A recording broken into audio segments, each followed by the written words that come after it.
Please subscribe and ring the bell to be instantly notified of In Hindsight /Balik Tanaw episodes. Please like and share this video and all my videos across social media. Please support the show on PayPal, where you can give out any amount you want, or on Patreon. Patrons can watch Balik Tanaw /In Hindsight videos earlier than everyone else. They can see their names at the end of videos, and they can even request videos about a song, a movie, an album, a TV show, or even on one-hit wonders. For full details and to become a patron, visit patreon.com/baliktanaw. And thank you to my sibling G-G Arts for the microphone I borrowed for this video.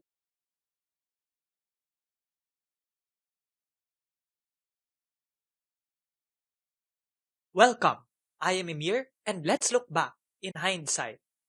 Today's one-hit wonder goes into uncharted territory, Christian rock. Not something I expected from a band that made a song called Kiss Me. Unless this is a prayer for God to kiss them? Only one way to find out. Let's dive right in. Sixpence None the Richer is mainly composed of two people, in no particular order. Meet Leigh Nash and Matt Slocum, according to the official site of the band. Maybe the official site of the band back in the 90s. Quote, the formation of Sixpence was set in motion in 1989 when a 16-year-old Matt Slocum heard 13-year-old Leigh sing in a small town just south of Austin, Texas, United States of America. After signing with a small independent label 3 years later, they debuted in 1993 with The Fatherless and The Widow. Early 95 found the increasingly seasoned group releasing their sophomore effort, This Beautiful Mess, and venturing further into the live circuit. The band relocated to Nashville in 1996, but not before they had logged countless miles on the road and shared the stage with a wide range of artists, including The Proclaimers. And I would walk 500 miles and I would walk 500 more. My Scottish accent needs some work. Anyway, The Proclaimers, 10,000 Maniacs, and The Smithereens. Upon their arrival in Music City, Sixpence was greeted with 2 years of sweating out contract hassles, the demise of their original record label, and a near breakup.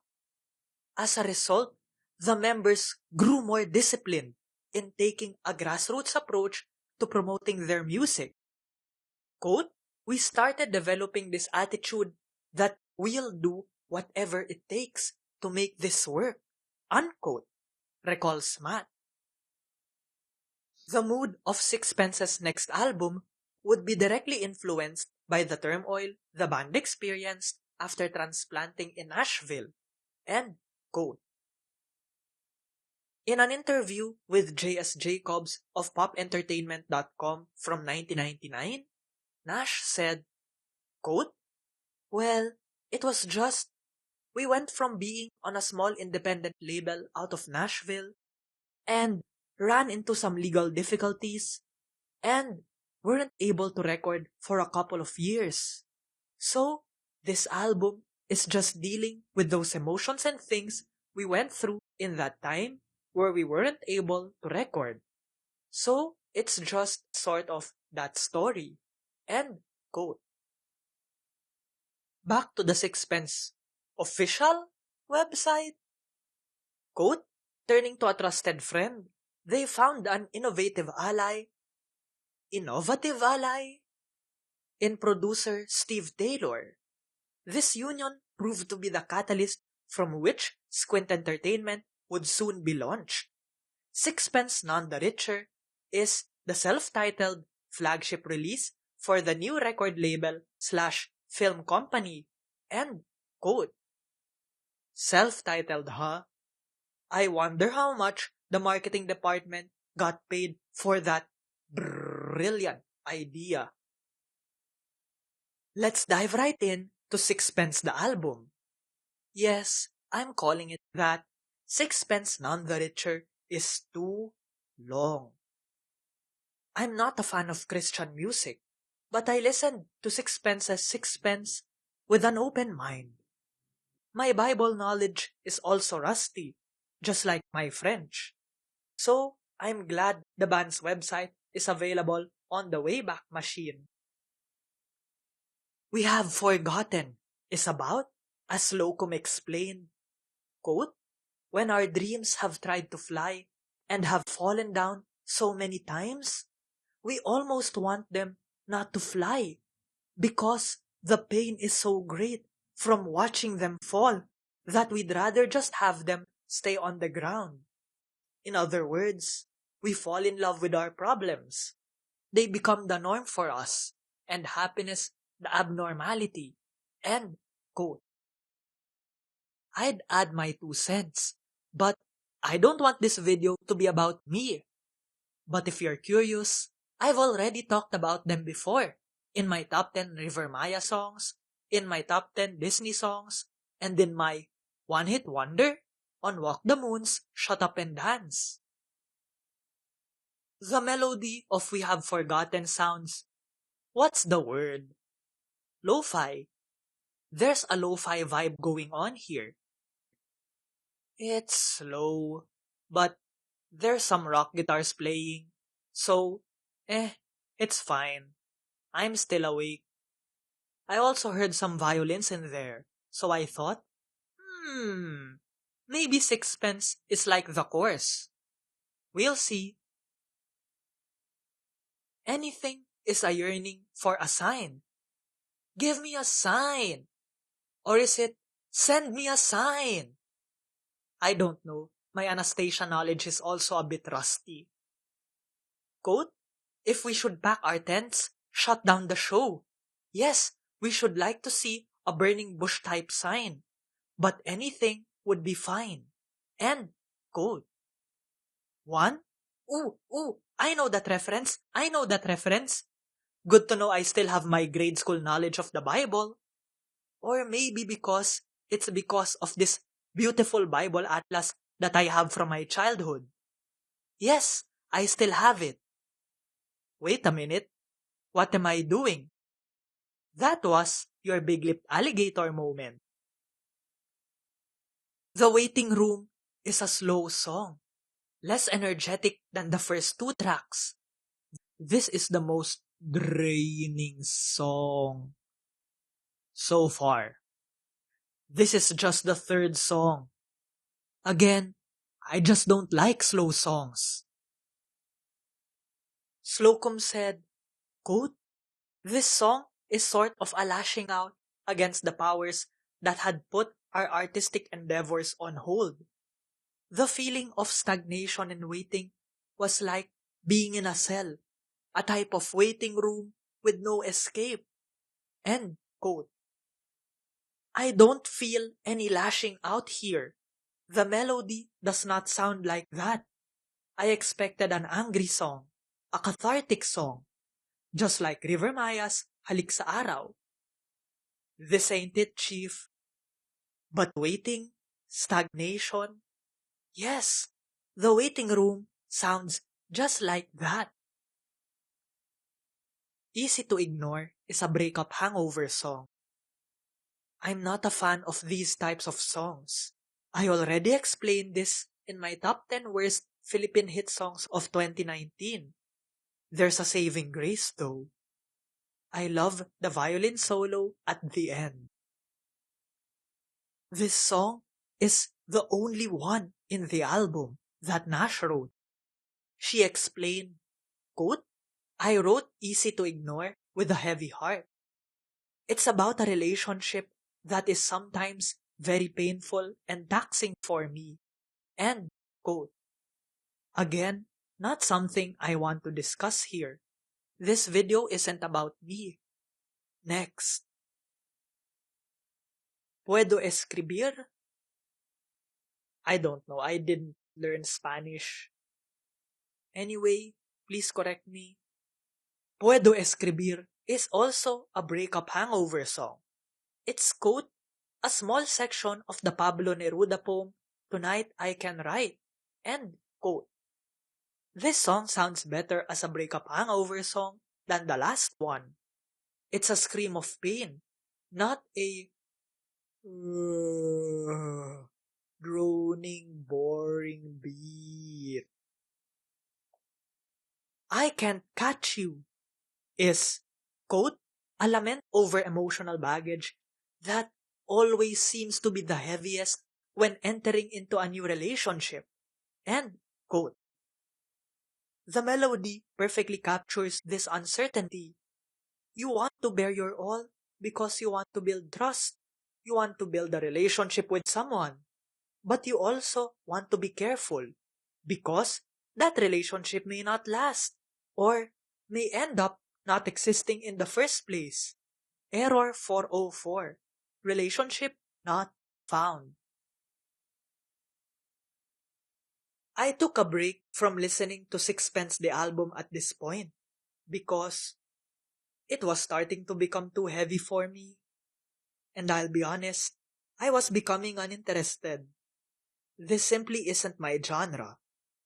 But I went back because, hey, maybe there's some hidden gems in there.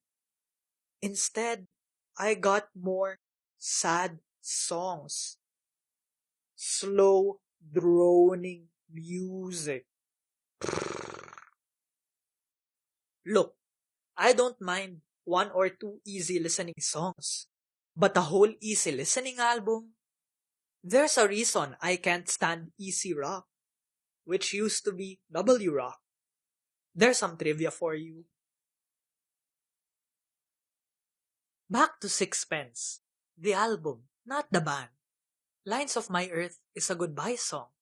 Sister Mother, I Won't Stay Long, and Love are yearning ones. Begging. In the Filipino language, nagmamakaawa. A word about Sister Mother and love. These songs are about the quote, maiden wisdom unquote. That's Proverbs chapter 9 if you're curious. See, nothing is original. Nothing starts from nothing. Hey, we have to start somewhere. That's why copyright law does not protect ideas. Here's Sixpence expanding the Bible cinematic universe. Okay, not cinematic. You know what I mean. But I disagree with the message of love, the song. Slocum said, quote, in this song, she speaks to the seeker, telling him he must die to really live. That love is the most excellent way. The speaker accepts this wisdom, realizing this is the only thing he truly needs. End quote. See what's the problem here? Oh, I'm not talking about my personal views on the matter. I'm talking about the Bible. I checked Proverbs, and the story about death there is not as a solution, but as a warning against, quote, another's wife from the adulteress with her smooth words, end quote. Why is it that the temptress, must be a woman? Why never a man? That's sexist. Anyway, I don't know where Sixpence got the part where they got the quote, the harvester is near. His blade is on your skin to plant a new beginning. Well, let the cut begin. End quote. That's not from Proverbs. Maybe that's part of their maiden wisdom cinematic universe. Moving on, which you'd expect would sound confident and determined, instead comes off as angry. The tune here would have better worked on the waiting room. Moving on sounds big though. An okay way to end an album. An okay way to end an album. if not for another song for which Sixpence is remembered today. It's time for another original versus cover, or as we Filipinos call it, remake. There she goes again, there she goes again. There She Goes is a cover of The Last, The Lays, The LAs, original. This is the first time I've heard about that band. I have never heard any of their songs before. Maybe I'll make a one-hit wonder on them someday. And get down to that important question. No, not are they a one-hit wonder? I'm talking about how do you pronounce their name? The Lays, the Las, the LAs. I'd ask them on social media, but good luck getting an answer. Why did Sixpence cover There She Goes? Nash said, quote, "We were fans of the, however you call it, and we liked the song There She Goes a lot. We've been playing it live for about a year and a half. The label encouraged us after a while to go ahead and record it. It was just striking a chord with a lot of people in our live performances. So we went in and recorded it, and it came out really well. So we decided it would be our second single." End quote. I wonder if they had to argue fair use for performing that song live. I listened to both versions. The last Lace, LA's, whatever version is classic rock, memorable for its hook, and for being a staple of pop culture. My sibling loves that movie. I'm just meh. There she goes again, there she goes again. Sixpence's cover is an acoustic one, with Lay's voice being the standout. The hook. There she goes again. Can't say which one I like better, but I will say this. Sixpence's remake of There She Goes is not as intimate as Kiss Me. Let's talk about that now, shall we? Please subscribe and ring the bell to be instantly notified of In Hindsight /Balik Tanaw episodes. Please like and share this video and all my videos across social media. Please support the show on PayPal, where you can give out any amount you want, or on Patreon. Patrons can watch Balik Tanaw /In Hindsight videos earlier than everyone else. They can see their names at the end of videos, and they can even request videos about a song, a movie, an album, a TV show, or even on one-hit wonders. For full details and to become a patron, visit patreon.com/Balik Tanaw. And thank you to my sibling G-G Arts for the microphone I borrowed for this video. The quote hit unquote is about, quote, a painting of two people in love soliciting kisses in the forest under the moonlight, end quote.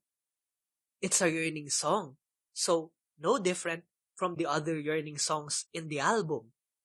But it sounds intimate, thanks in part to Nash's vocals. It sounds like living the moment. It sounds happy. I love this song. It puts a smile on my face. I want this song to play after Della, after Dancing in the Moonlight, King Harvests, or Top Loaders. Too bad we can't kiss anyone anymore because of, the C word.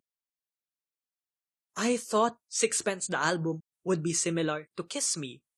I expected the other tracks would be slow, but not that slow.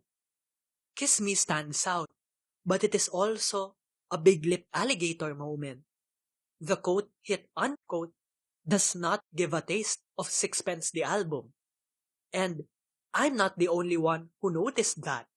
In an interview with J.S. Jacob on PopEntertainment.com, Nash said, quote, "Yeah, it doesn't represent the band's sound, but hopefully in a career, they're the singles that will represent the sound." End quote. I don't know how Kiss Me fits the whole theme of the album, being, quote, "dealing with those emotions and things we went through in that time where we weren't able to record." End quote. Sixpence the album is a story of frustration, loss, excitement, or more accurately, what we call kilig in Filipino, uncertainty, and determination. In short, Sixpence the album is a concept album. Just like Fruitcake, just like Talking is Hard. Sixpence the album succeeds where Fruitcake fails. The whole is more than the sum of its parts. But besides the quote, hit, unquote, nothing else stands out for me. I can't separate any of the songs from the rest. I can't enjoy them separately, which is the point of a good concept album. I'm glad I listened to the album. It's not what I expected. It's not too religious. But, just like Citizen Jake, I am not revisiting it. It's too heavy for me topic-wise. And I'm not a fan of easy rock. I'm glad to have listened to Sixpence the album once. Never again. So, is Sixpence the band a one-hit wonder? One, was Kiss Me a hit based on the definitions? Yes, it was, peaking at number 2 on the Billboard Hot 100. Nash said she was surprised that the song became a hit. Quote, "Yeah, it was released in 97, so it has really taken a really long time for it to go anywhere. But we have just been working really, really hard. Sometimes it just takes things a while to catch on." End quote. So, the quote, hit, unquote, was indeed a hit. But, does that mean they're a one-hit wonder? We go to the next question. Did the band have other hits? Unfortunately, no. There She Goes and Don't Dream It's Over didn't reach the top 40. So, Sixpence None the Richer is R? A one-hit wonder. Do they mind being called that though? Can't find any interviews on that. Here's one thing I discovered and is not well remembered, probably even unknown. Apparently, Sixpence covered ABBA's Dancing Queen. No, that's Disco Girl. I'm talking about Dancing Queen. Nash was asked, quote, "I'm also a huge ABBA fan, and I saw you recorded Dancing Queen for the soundtrack of the movie Dick. Do you find it easier to record other people's songs?" End quote. It's on YouTube, and I can't tell the difference with the original. Was this part of a movie? A show? Yes. Yes, it was. Can't believe I missed that when I wrote the script. I guess they wanted to stay popular with the covers. There She Goes, Don't Dream It's Over, and even Dancing Queen. Maybe they made these remakes to stay relevant? I have no idea why their versions of There She Goes and Don't Dream It's Over are as well remembered as Kiss Me though. Are these staples of popular culture? Please let me know. Definitely the hit. No more quote-unquote because it was a hit. Definitely the hit was a staple of popular culture. The band played on many late-night shows, including Conan O'Brien's. Nash even appeared as a guest on Late Show with David Letterman, where she explained, "What's up with that name? Sixpence None the Richer." Quote, "It comes from a book by C.S. Lewis called Mere Christianity. A little boy asks his father if he can get a sixpence, a very small amount of English currency in use at the time, to go and get a gift for his father. The father gladly accepts the gift and he's really happy with it. But he also realizes that he's not any richer for the transaction. C.S. Lewis was comparing that to his belief that God has given him and us the gifts that we possess, and to serve him the way we should.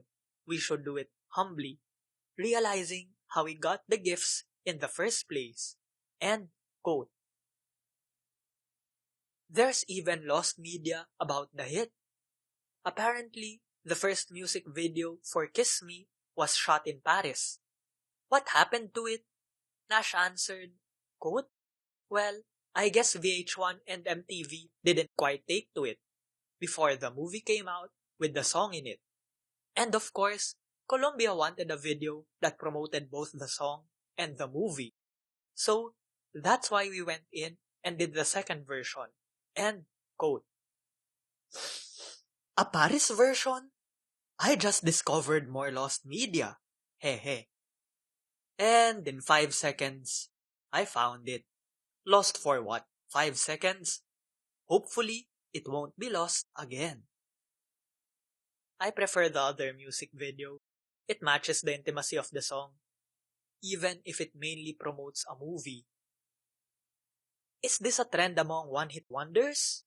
Stick your song into the soundtrack of a film and it's guaranteed to be remembered? Their website stopped with Sixpence the album. So, what happened after the hit? You know the saying, better remember, lightning never strikes twice.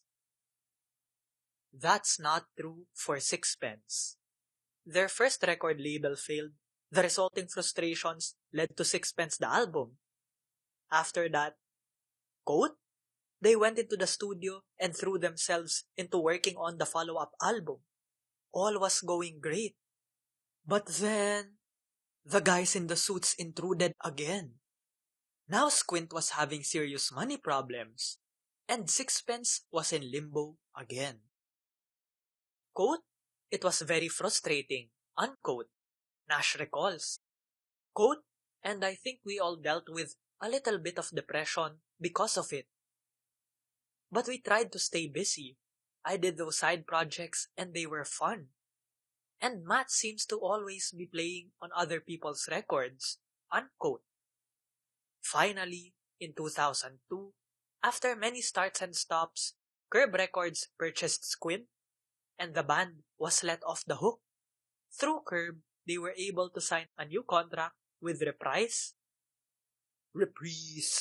Records.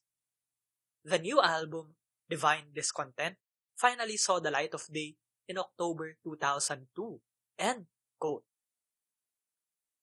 It features Don't Dream It's Over, another well-remembered Sixpence cover, this time of Crowded House's original.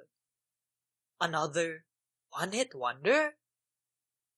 The band broke up in 2004, but have reunited, made albums, even made a Christmas one, and toured over the years. Sixpence has no updated websites, and their verified Twitter accounts have been abandoned. Nash has an active Facebook page, but there's no new Sixpence material there. In an article dated 15 March 2020 with Tina Benitez Eves on American Songwriter, quote, Nash says a Sixpence None the Richer reunion is also in the works. The band have not recorded since releasing their 6th album, Lost in Translation, in 2012. Still in its infancy stages, they're letting it all come together organically. Quote, I'm holding it back just so we don't feel that pressure, unquote, says Nash. Quote, but we're working on stuff, and I'm really excited about it, unquote. End quote. But then, the C word hit, and the world crashed and burned. Sixpence survived disasters before. They will survive this time too. Nash also re-recorded Kiss Me. Maybe you want to check it out. I'm not a fan of easy rock, but If you want me to review Sixpence None the Richer's other work, or Slocum's and Nash's separate solo work, then please support in Hindsight/Balik Tanaw on patreon.com/Balik Tanaw. Thank you.